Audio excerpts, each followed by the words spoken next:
माननीय माननीय केंद्रीय गृह मंत्री जी का आगमन 23 तारीख की शाम को है, रात को, और उसके बाद वो 23 को, 24 को, 25 को, ऐसे लगभग 3 दिन पूरा साथ में रहकर विभिन्न विषयों पर उनकी चर्चा है।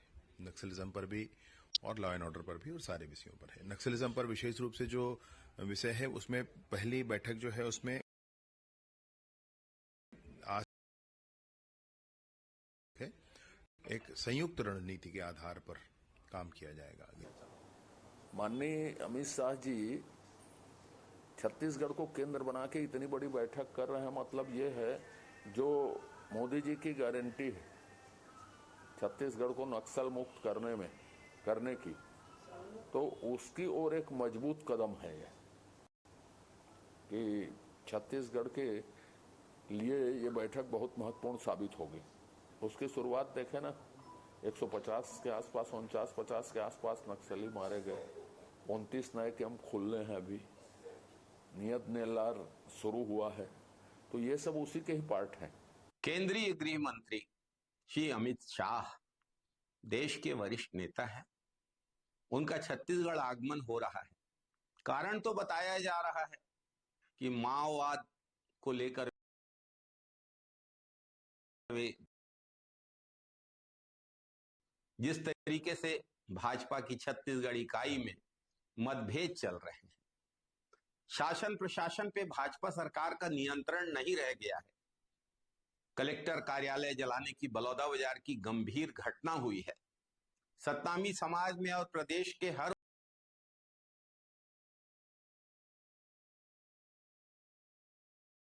वर्ग, व्यापारी वर्ग में जीएसटी को लेकर जो नाराजगी है, इन सारे मुद्दों पर भड़कते असंतोष की जानकारी भाजपा के केंद्रीय नेतृत्व को मिल चुकी है। और अमित शाह जी दरअसल छत्तीसगढ़ में जब 3 दिन रुकेंगे तो वो इन सारे मुद्दों पर राज्य के भाजपा नेताओं से और भाजपा सरकार के कर्णधारों से चर्चा करेंगे, आवश्यक निर्देश देंगे।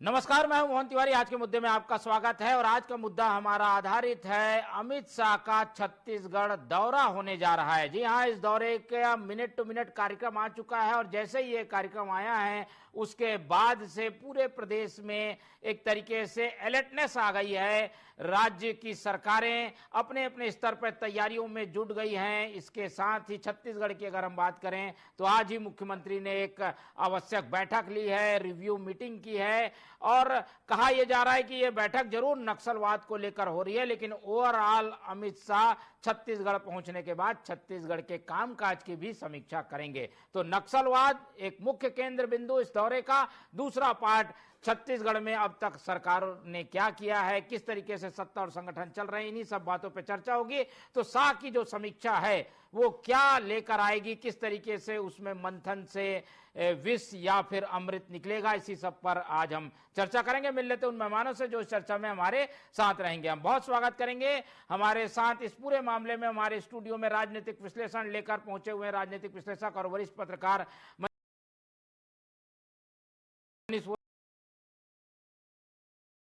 अमित श्रीवास्तव जी, बहुत स्वागत करेंगे आपका।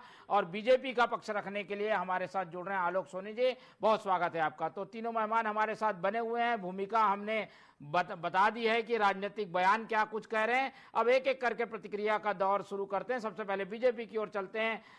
आलोक जी, ये बैठक क्या केवल ऑफिशियल है, नक्सलवाद तक सीमित है, या फिर 3 दिन अगर अमित शाह यहाँ हैं तो कई तरीके की चर्चाएं होंगी, कई बातें आएंगी, जो बातें पहुंच नहीं पाती दिल्ली तक वो छत्तीसगढ़ में रह जाती हैं, वो भी होंगी। सब तरीके की चर्चाओं के लिए खुला रहेगा क्या अमित शाह का दरबार? आलोक जी, आपने सुना होगा हमारे गृह मंत्री ने कुछ ध्यान दिया, स्टेटमेंट दिया था कि अमित शाह जी आ रहे हैं और नक्सलवाद को रोकने के लिए वो अपने राज्यों के जो लड़े राज्य हैं उनके सभी डीजी और चीफ सेक्रेटरी के साथ मीटिंग करेंगे। तो ये सीधे तौर पर ही प्रतिबद्धता को दिखाता है अमित शाह जी ने जब विधानसभा चुनाव के पहले छत्तीसगढ़ की जनता से ये वादा किया था कि बहुत जल्द छत्तीसगढ़ को नक्सलवाद से मुक्त किया जाएगा, और उसी प्रतिबद्धता को दर्शाते हुए आज 6 महीनों के अंदर लगातार विष्णुदेव साय जी की सरकार जो है नक्सलियों को सफाया और नाम की योजना चला रही है। और आदिवासी भाइयों को जो भी योजनाएं हैं उनका सीधे तौर पर लाभ मिल सके, उन्हें शिक्षा का लाभ मिल सके, उन्हें इंफ्रास्ट्रक्चर का लाभ मिल सके, वो समाज की मुख्य धारा से जुड़ सके, उसके लिए काम कर रही है। और उन्हीं सब बातों की जनता से जो वादा किया था, वो वादे हम कहाँ तक पहुंचे हैं, उन सब चीजों का विवरण लेने के लिए, उसकी एक समीक्षा करने के लिए अमित शाह जी आ रहे हैं। और मुख्य मुद्दा यही है कि किसी भी तरह से आज नक्सलवाद से जो पूरी छत्तीसगढ़ राज्य है, उन्हें इस नक्सलवाद से आजादी मिलनी चाहिए और समाज की मुख्य तरह से नक्सली क्षेत्र में जुड़ना चाहिए। केवल एक मेन एजेंडा अगर आप कहेंगे मोदी, यही मेन एजेंडा है। और जहां तक बात है कि यहाँ की बातें वहां तक नहीं पहुंचती, ऐसी कोई बात नहीं है। भारतीय जनता पार्टी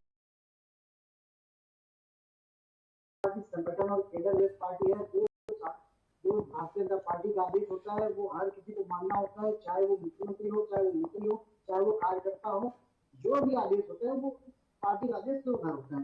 ऐसी कोई भी बात नहीं है कि तो हाँ देखिए, सरकार जो कि भारतीय जनता पार्टी के बड़े नेता है, अमित शाह जी गृह मंत्री है, तो समीक्षा करेंगे, उसमें कोई बड़ी बात नहीं। आज उनकी सरकार है तो समीक्षा करना बनता भी है कि जिस वादों के साथ उन्होंने सरकार को यहाँ पर लाया है, छत्तीसगढ़ में बैठाया है, तो ये सरकार वादों को पूरा करने में कहाँ तक पहुंची, इसमें कोई बुरा नहीं है। मैं समझता हूँ ये तो बहुत अच्छी बात है, छत्तीसगढ़ की जनता के लिए भी अच्छी बात है कि जो भारतीय जनता पार्टी ने वादे किए उनकी समीक्षा के लिए स्वयं अमित शाह जी भी आ रहे हैं, क्योंकि चुनाव के पहले वादे भी उनके और मोदी जी के द्वारा ही किए गए थे। इसमें पे कोई हमारे पास में कोई नेता नहीं थे, सर्वोच्च नेता थे, उन्होंने ये वादा छत्तीसगढ़ की जनता से किए, तो समीक्षा के लिए तो ये बहुत अच्छी बात है और ऐसी कोई बात नहीं है। इसके अलावा सर्वोपरि जो प्राथमिकता है वो नक्सलवाद को लेकर के है और उसी की समीक्षा के लिए आ रहे हैं। ठीक,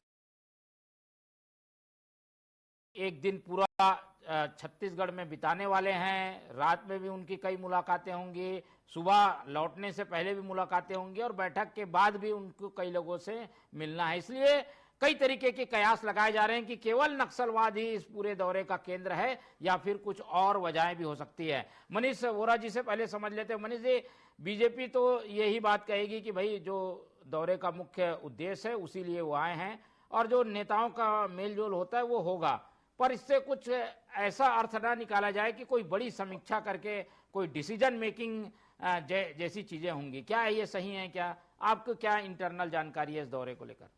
देखिए, अमित शाह जी छत्तीसगढ़ आ रहे हैं, इसके पहले भी अमित शाह जब आए हैं उसके बाद छत्तीसगढ़ में कोई न कोई बड़े परिवर्तन देखने को मिले हैं। चुनाव के पहले छत्तीसगढ़ में उनका दौरा, चुनाव के बाद उनका दौरा और अभी फिर से उनका दौरा। निश्चित रूप से बात ये कही जा रही है कि छत्तीसगढ़ में वो नक्सल ऑपरेशंस को लेकर के एक जॉइंट वेंचर के तहत काम करने के उसमें मीटिंग के लिए आ रहे हैं। मगर मुझे लगता है कि इसके साथ साथ राजनीतिक व्यक्ति जब भी यहाँ आएगा तो कुछ न कुछ राजनीतिक घटनाक्रम यहाँ पर भी होगा और भारतीय जनता पार्टी के अंदर जितना भी जो कुछ अभी चल रहा है, जिस प्रकार के बाद जो 6 महीने का पीरियड निकला है, उस पीरियड के दौरान सरकार ने किस प्रकार से काम किया है। क्योंकि देखिए सारे लोग नए हैं, मंत्री भी सब नए हैं, एक दो को छोड़ करके बाकी मुख्यमंत्री भी जो हैं उनका भी प्रशासनिक अनुभव, तो ये सारी चीजों को लेकर के और विशेषकर जो बात कही जा रही है कि प्रदेश में लॉ एंड ऑर्डर को लेकर के जो स्थितियां हैं उनको लेकर के समीक्षा करना, तो ये जो बड़ी बात है। देखिए निश्चित रूप से एक चीज ये हुई है कि मैंने ऐसा पहली बार देखा है कि किसी प्रदेश में नई सरकार को बने 3 से 4 महीने का समय निकला और उसके बाद प्रमुख विपक्षी दल कांग्रेस एक बड़ा आंदोलन लॉ एंड ऑर्डर को लेकर के करता है और विधानसभा का घेराव जैसी स्थिति बनती है, तो ये एक बड़ी बात है। देखिए मात्र 3 से 4 महीने के अंदर में इतना बड़ा आंदोलन कांग्रेस ने यहां पर किया, तो कहीं ना कहीं कुछ चीजें ऐसी है जिनको लेकर के समीक्षा हो सकती है और उसके परिणाम जो है मुझे लगता है आने वाले समय में देखने को मिलेंगे। मोहन बिल्कुल, तो और यही सबकी एक उत्सुकता का भी कारण है कि आखिर अमित शाह आकर क्या बात करेंगे, क्या निर्देश देंगे, कार्यशैली में कुछ परिवर्तन आएगा क्या, कांग्रेस क्या सोच रही है, अमित श्रीवास्तव जी से जान लेते हैं। अमित जी, ये तो उनके इंटरनल मामले हैं कि भाई वो बैठक होगी नहीं, पर देखिए अमित शाह आ गए, वो निर्देश दे देंगे, चीजें को ठीक कर देंगे, आप लोगों के हाथ से मुद्दे निकल जाएंगे। देखिए, जब अगर देश के भाजपा के नेता आते तो ये इंटरनल मैटर भाजपा का होता, लेकिन अगर कोई देश का गृह मंत्री छत्तीसगढ़ आएगा तो वो भाजपा का इंटरनल मैटर नहीं हो सकता। निश्चित तौर पे मैं आपको कहना चाहता हूं कि छत्तीसगढ़िया होने के नाते और छत्तीसगढ़ की जो संस्कार रहा, हमारा संस्कार रहा है, उसमें माता कौशल्या की नगरी में और राम के ननिहाल में देश के गृह मंत्री का हम स्वागत करते हैं, कहीं कोई दिक्कत नहीं है। लेकिन हमने देखा है, जैसे अभी बहुत ही सम्मानित हमारे अभिन्न मित्र मनीष सोरा जी ने कहा कि जिस प्रकार से अमित शाह जी आए हैं तो देखने को मिला है कि बहुत सी चीज़ों को देखने को मिला है, और स्थिति परिस्थिति जो चुनाव के पूर्व थी और बाद में हमने देखा है कि जब वो आके और जाते हैं तो निश्चित तौर पे एजेंसीज भी आती हैं जी। तो एक जो हमने माइनॉरिटी ऑब्जर्वेशन किया है वो ये है।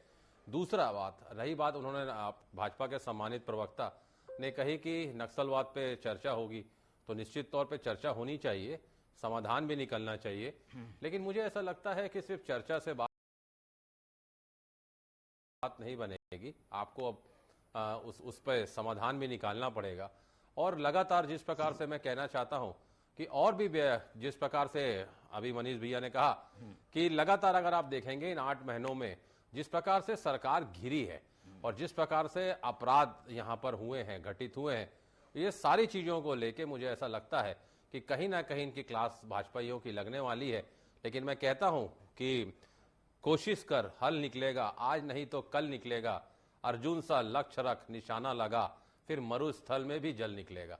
तो आप निश्चित तौर पे हम कहना यही चाहते हैं कि सरकार अच्छे वे में काम करे, कहीं कोई दिक्कत नहीं है, लेकिन आप देश के गृह मंत्री हैं, जब आप आते हैं छत्तीसगढ़ की 2 करोड़ 80 लाख की जनता की आपसे एक्सपेक्टेशन रहती है कि आप यहां पर आए तो आपने छत्तीसगढ़ को क्या दिया। तो मुझे लगता है कि उस परिप्रेक्ष्य में भी हमें देखना चाहिए, और मैं उम्मीद करता हूं। वो तो बता रहे हैं कि नक्सलवाद को पीछे कर रहे हैं, नक्सलवादियों का दायरा घटा है, और देखिए संख्या भी आ रही है कि हर महीने 21 से ज्यादा नक्सली मारे जा रहे हैं। ये तो अच्छी बात है छत्तीसगढ़ के लिए, बहुत अच्छा। हम तो चाहते हैं, छत्तीसगढ़ का एक एक व्यक्ति चाहता है, देश का एक एक नागरिक चाहता है कि देश से ये समस्या खत्म हो। लेकिन अगर आपको हकीकत जानना है तो आप निश्चित तौर पे बस्तर चले जाइए, और जब हमारी कांग्रेस की बनाई हुई कमेटी वहां पर जाती है, फिर गांव के लोग क्यों कहते हैं कि गांव के लोगों को फंसाया जा रहा है, तो ये सारी चीजों पे भी चर्चा होनी चाहिए। और मुझे लगता है कि किसी निर्दोष को नहीं फंसाना चाहिए, जो दोषी है उसे बख्शना भी नहीं चाहिए। बड़े जिम्मेदारी के साथ मैं आपके लोकप्रिय चैनल पे कह रहा हूं।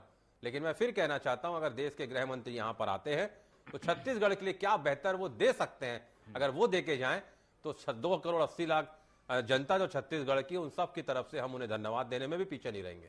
ठीक है, तो धन्यवाद भी दिया जाएगा अगर काम अच्छा होगा। आलोक जी, नक्सलवाद को लेकर कई सवाल हैं, नीतियां बदलने की जरूरत है क्या? पिछली सरकार ने विकास और विश्वास भी साथ में सुरक्षा के जोड़ा था। आप लोगों के यहाँ थोड़ी सी इस बारे में कमी दिखती है, और यही वजह है कि उधर से हमले हो रहे हैं तो इधर से भी हमले हो रहे हैं। आलोक जी, अभी अब जो हमले देख रहे हैं वो एक झुंझलाहट में नक्सलियों का हमला है।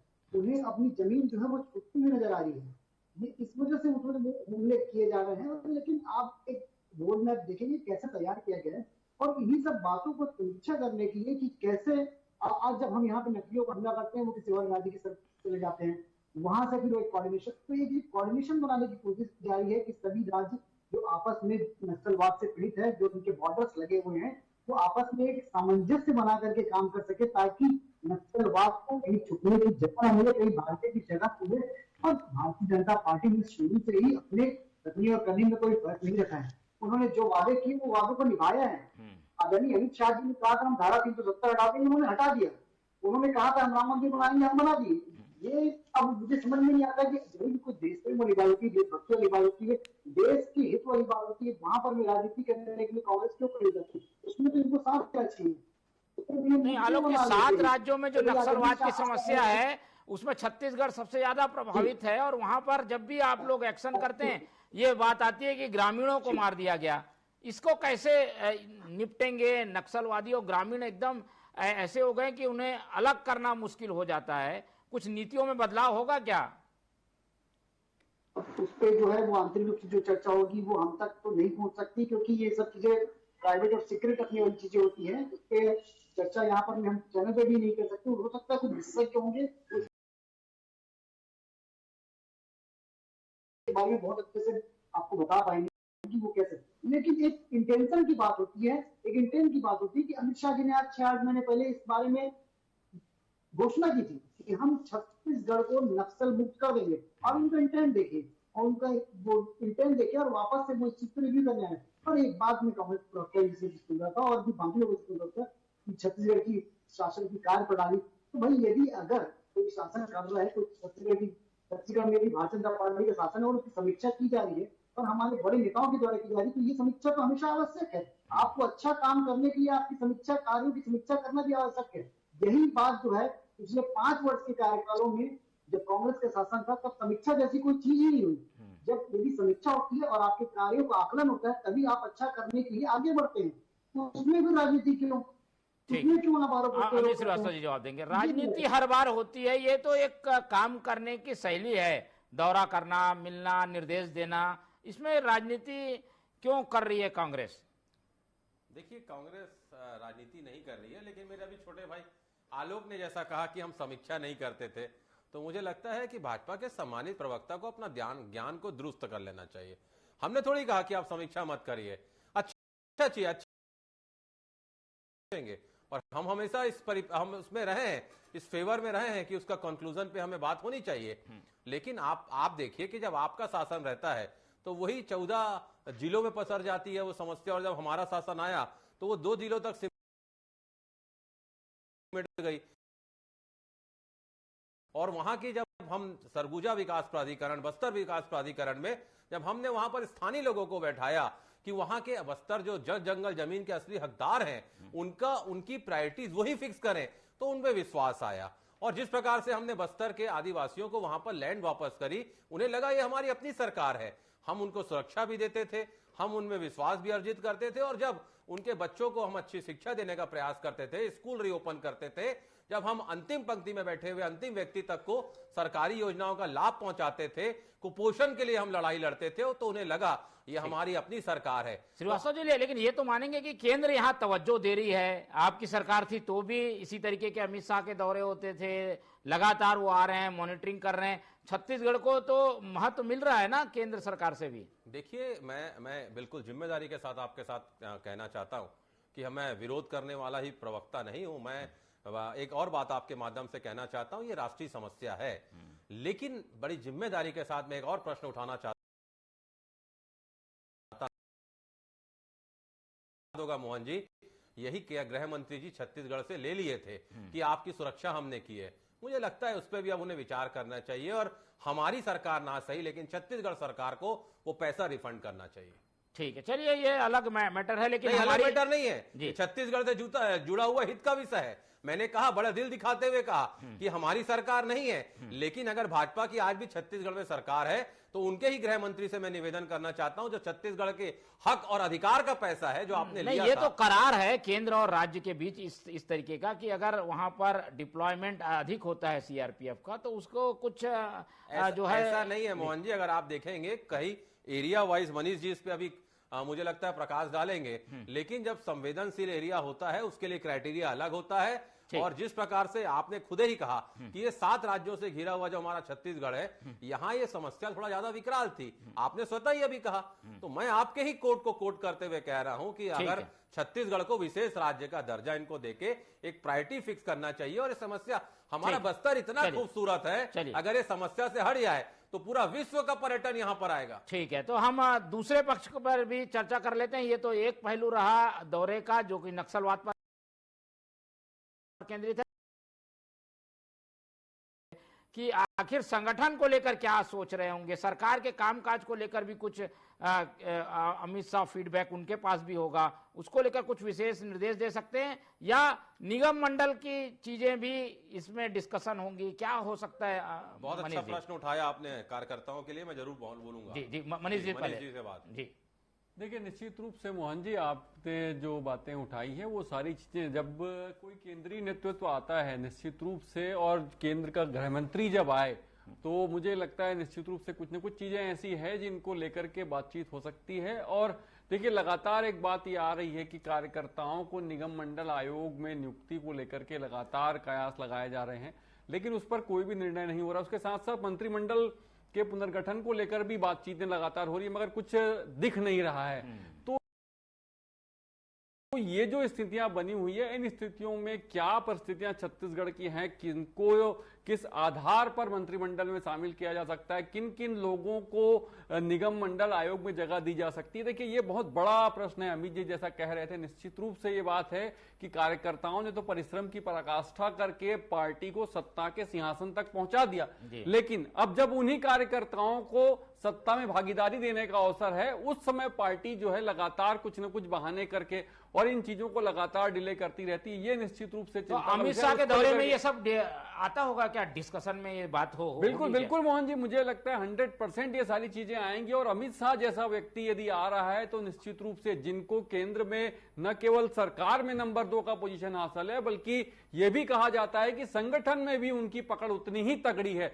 जब इस लेवल का व्यक्ति आ रहा है तो निश्चित रूप से कुछ न कुछ चीजें ऐसी हैं जिनका रिवीजन किया जाएगा। सदस्यता अभियान की तरफ जा रही है, उसमें लेकर के संगठन में क्या फेरबदल होना चाहिए, किस प्रकार से सरकार को आगे काम करना चाहिए, सरकार की प्राथमिकताएं क्या होना चाहिए, केंद्र की योजनाओं का कितना क्रियान्वयन छत्तीसगढ़ में हो रहा है, किस स्तर तक हो रहा है, इन सारी चीजों को मुझे लगता है कोई भी स्तर का व्यक्ति जब आता है तो सारी चीजों पर समीक्षा होगी, संगठन पर भी, सत्ता को लेकर के भी, केंद्र की योजनाओं को लेकर के भी। और छत्तीसगढ़ में आने वाले समय में नगरीय निकाय के चुनाव भी हैं मोहन जी, तो वो भी एक विषय है। देखिए, ये सारी चीजें ऐसी हैं जिसको लेकर के यहाँ पर डिस्कशन होगा। केवल मुझे नहीं लगता कि केवल एक विषय पर, नक्सलवाद को लेकर के अमित शाह जैसा नेता जो है वो छत्तीसगढ़ में आए और इस प्रकार का एक दिन का दौरा उनका रहा, निश्चित रूप से बड़ा दौरा है उनका। और इससे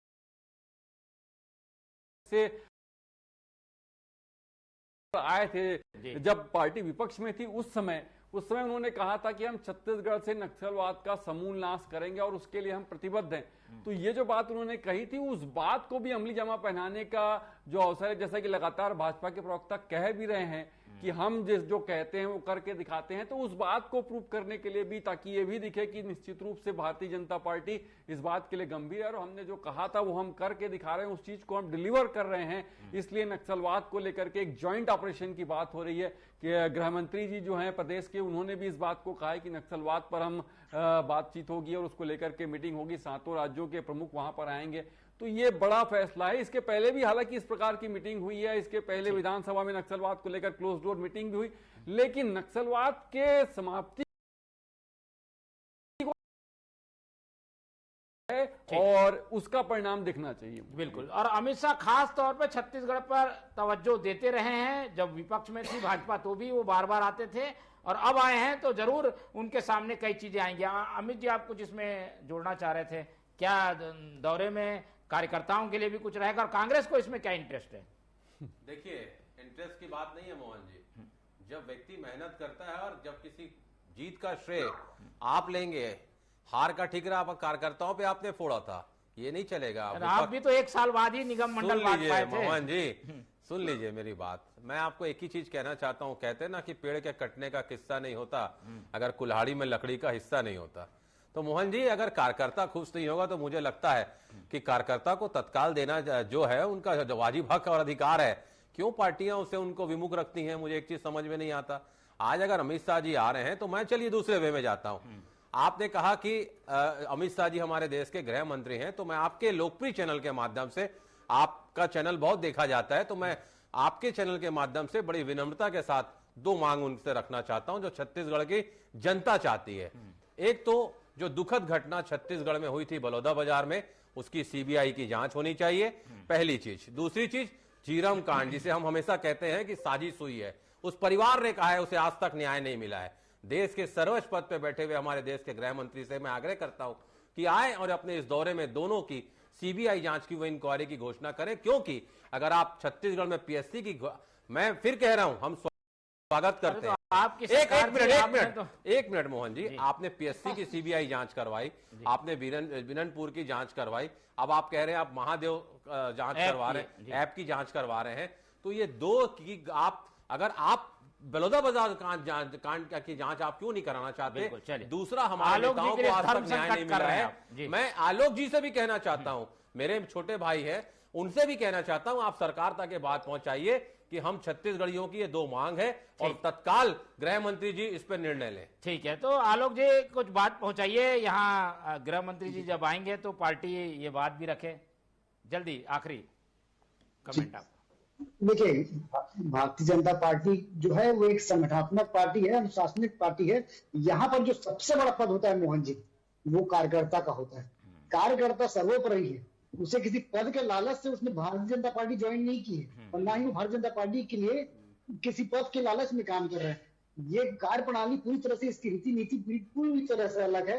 ये कांग्रेस का शासन काल नहीं है, जहां पर निगम आयोग की नियुक्ति जब की गई थी ना, तो आपने देखा होगा कोई समय सीमा तय नहीं की गई थी, जबकि निगम आयोग की जो नियुक्ति होती है वो 3 वर्षों के लिए की जाती है। और अभी सरकार के पास में टोटल लगभग 4.5 साल के आसपास का समय है। उसके अनुसार में जिस भी वरिष्ठ कार्यकर्ताओं को जो अवसर देना होगा वो देगी, उनके कार्य अनुसार उनको पद मिलेगा। ये वो पार्टी नहीं है जो राजीव निकान, चलिए हम भी निगाह बना के रखेंगे। हम ये सच कहना चाहता हूं, सुन लीजिए, जल्दी समय नहीं है। जब तक आदरणियों के सामने चारा बनोगे तब तक बेचारा बनोगे। अरे ये आप अपनी पार्टी में भी तो लागू करिए जी। 5 वर्ष का चलिए, अभी अमित शाह आएंगे तो काफी कुछ चीजें आएंगी, क्या पता ये सारी बातें पहुंच भी पाएंगे कि नहीं। जब वो अपनी बात रखते हैं तो कोई और दूसरा बात शायद ही रख पाता होगा। फिलहाल अमित शाह के दौरे चर्चा में हमारे साथ मनीष जी जुड़े, उनका बहुत धन्यवाद। अमित श्रीवास्तव जी ने हमें समय दिया, उनका धन्यवाद। आलोक सोनी जी हमारे साथ बने हुए थे, उनका बहुत बहुत धन्यवाद। तो तीनों मेहमानों का धन्यवाद करते हुए आज की चर्चा ही खत्म करते हैं और आप लोग से रखते हैं उम्मीद कि आप लोग देखते रहेंगे टीवी 24। रखिए अपना बहुत ख्याल। नमस्कार।